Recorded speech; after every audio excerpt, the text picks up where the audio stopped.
As promised, I am back to share how I build my books with a soft fabric spine.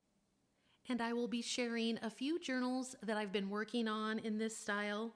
This one I've done in a vintage theme, and I'll talk more about this spine later on in the video. Okay, let's get started. You're going to need 2 pieces of chipboard cut to the size that you'd like your journal covers to be. I use chipboard, cardboard. I think that old book covers would be a really cool option. Also going to need 4 pieces of cardstock to cover the outside and inside of your covers. I usually start by gluing down my papers that go on the outside of the cover. Of course, you'll want to do any sewing on those first before you glue them down. I'm going to set aside my papers for the inside of the cover. You're going to need 2 pieces of fabric that are the same size. Of course, you don't have to use the same patterns. You know, I like to mix it up. Sometimes my fabric will be different on the inside than the outside. I've cut this fabric to the same size or height, which is 5 inches, as my cover. You can see here that I don't always do that, but I think to begin, it's easier this way. The width of your fabric will be determined by how many single pages or signatures you're including. I usually account for 1/4 inch between each single page or signature. And it's a good idea to cut your fabric a little bit wider than you think you're going to need. It can always be cut down and adjusted later, but this way you have a little bit of wiggle room, and eventually these ends will be attached to the book cover. For my pages, I'm using 2 backdrop papers that I've cut to 4.5 by 6 inches. I also have an envelope that will become a page.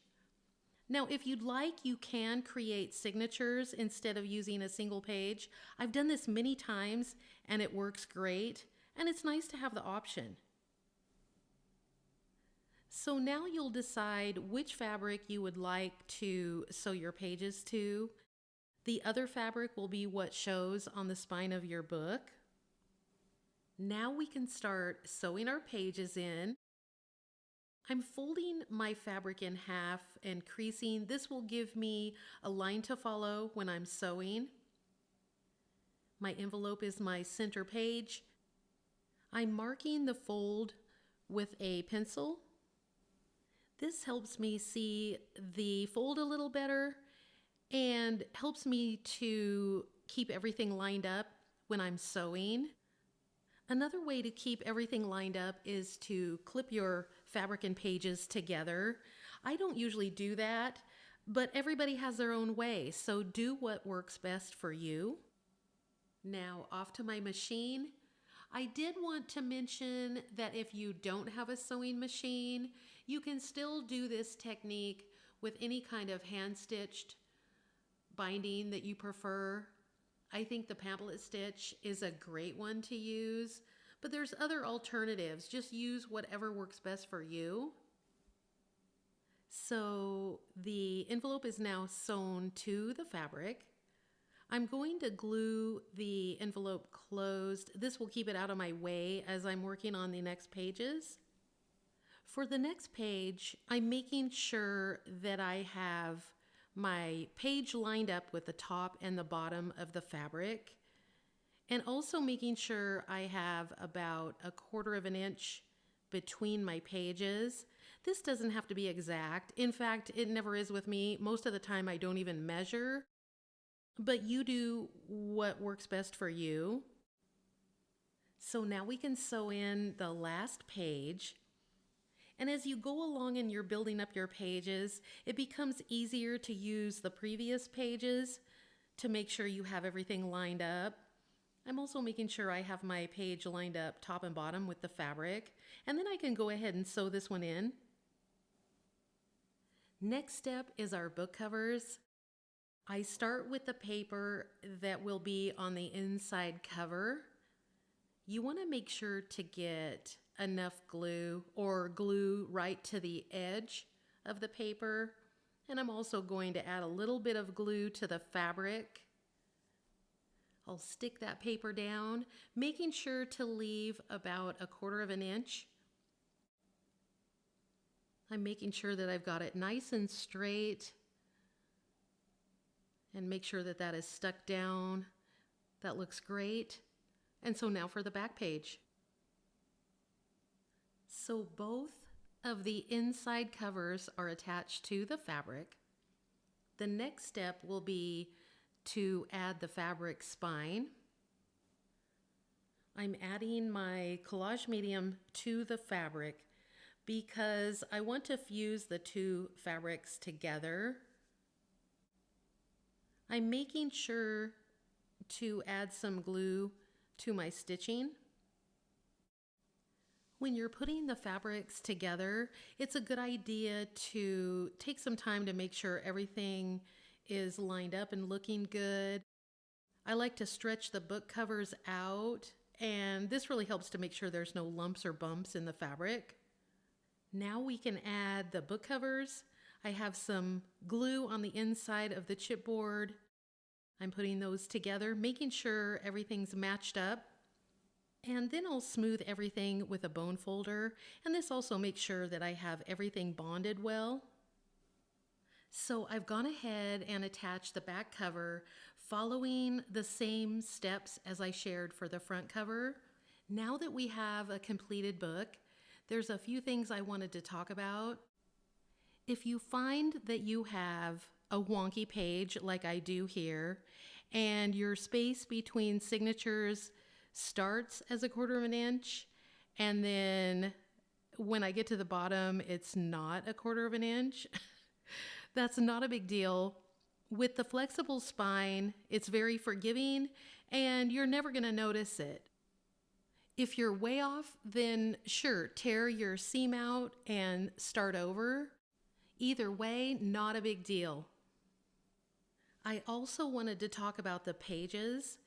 So you can glue your pages together to create a single page, or you can create a pocket page by gluing or sewing two sides together, either top and bottom, bottom and side, or you can create signatures within these. You can glue, tape, or sew pages in, create tip-ins, flip outs, add pockets or envelopes, so many options. And the nice thing about the fabric spine is you can fold the covers and pages back out of the way, take your page to your machine and do any sewing that you want to do. I think I covered everything, but let me know if you have any questions. So I know this is kind of random, but I thought it would be fun to add some lace to the spine. It's really hard to cover up this fabric because I do love it. This is Tim Holtz fabric. It's called Cracked Shadow. So I've chosen a lace that is sheer because I do like that black to show through. So this is super easy. I'm going to add glue to the front cover, the back cover, but not to the fabric spine.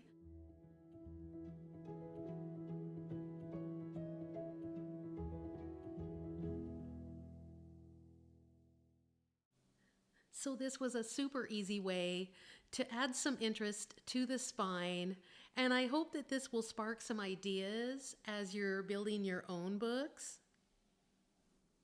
I do have a few more examples to share. This is a journal I've started in a Halloween theme. I love this fabric. This is from Tim Holtz Electric Elements Frightful Halloween collection. I love the crows. That one is for sure a favorite. And I do love that that is canvas cloth, which is a really nice weight for a spine. So I'm loving this Halloween journal that I've started. And I did want to show you, remember we talked about the spacing between the pages? Well, I have one here right there. You can see that that is not 1/4 of an inch, but it really doesn't matter because once you start building your layers and bulking up your pages, that is not going to be a problem. And this is another one that I've just made. I really didn't mean to do so much work in it, but it was so much fun. So I love using vintage textiles and laces. And of course, IDEA-OLOGY is perfect for this kind of a journal. The fabric that I've sewn the pages to is a piece of vintage eyelet. And there's actually 3 layers.